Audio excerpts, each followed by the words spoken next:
er ung ræktunarbú og eru elstu hrossin fædd árið 2004 og hafa þær fæðst 5-6 folótta ári síðan þá.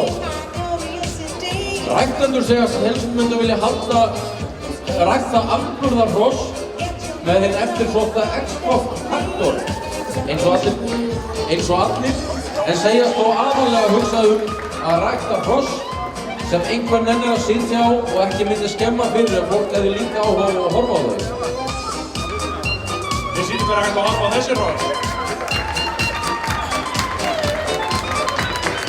Nú, þarna brún pissa hjá Árna Bindi Pálssyni, hún Staka frá Koltúnsey, 6 vetra gömul.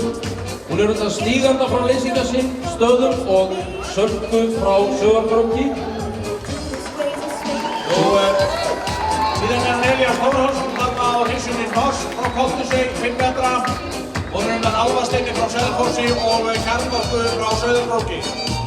Og svo er það Daniel Jónsson á jörpurhryssunni Hnotu frá Koltúnsey. Hún er 7 vetra gömul undan Fonti frá Feti og Kjarnorku frá Sauðárkróki. Síðan er það aftasta hrossi hjá Þórhalli Dag Péturssyni, Regla frá Koltúnsey, 5 vetra. Faðir hennar er Rökkvi frá Hálagsstöðum og móðirinn Eva frá Mosfellsbæ. Já, hún er flott þarna hjá honum Árna Bindi. Hún Staka. En við höfum eftir að kynna hérna gráu hrissuna hjá honum Þorvaldi Árna. Það er hún Sveðja frá Koltúnsey, 5 vetra gömul, undan Svartni frá Miðsitju og Dögg frá Hveragerði. Tónaburðarhross, Asross. Já, ég get ekki séð betur með að það sé gaman að horfa á þau og eflaust gaman að sitja á þeim líka.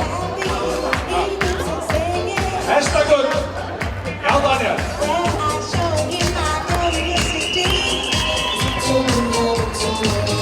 Sjáum við á brúnni hjá Árna Bindi. Og Jönsku hjá Daniel. Grá hjá Þorra. Hver öðrum betri. En hann er ræktandinn Elías Þórhallsson. Prímusmótorinn í þessum. Elías getur hann að skjóta hryssuna. Við skulum gefa ræktunarhópnum frá Koltúnsey gott klapp.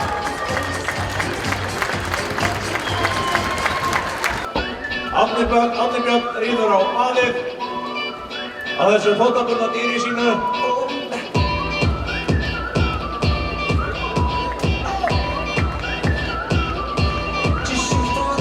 Já, hún fer þarna fyrir hópnum Staka frá Koltúnsey, undan Stíganda frá Leysingastöðum, 6 vetra gömul hrissa. Og Elías bóndi situr sjálfur Álfasteinsdóttur innan Hnoss, 5 vetra gamla. Daniel Jónsson er á Hnotu frá Koltúnsey, Björku, undan Fonti frá Feti. Svo er það 5 vetra hrissan gráa undan Svartni frá Miðsitju og Rögnvadóttir, svo síðasta, 5 vetra gömul einnig. Flott! Já, lítið nú á. Það er Hnota frá Koltúnsey.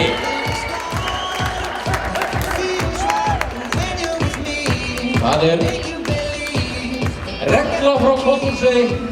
Þá er það Sveðja frá Koltúnsey, Hnoss frá Koltúnsey og síðast en ekki síst Staka frá Koltúnsey. Já, lítið á. Sjáu þið.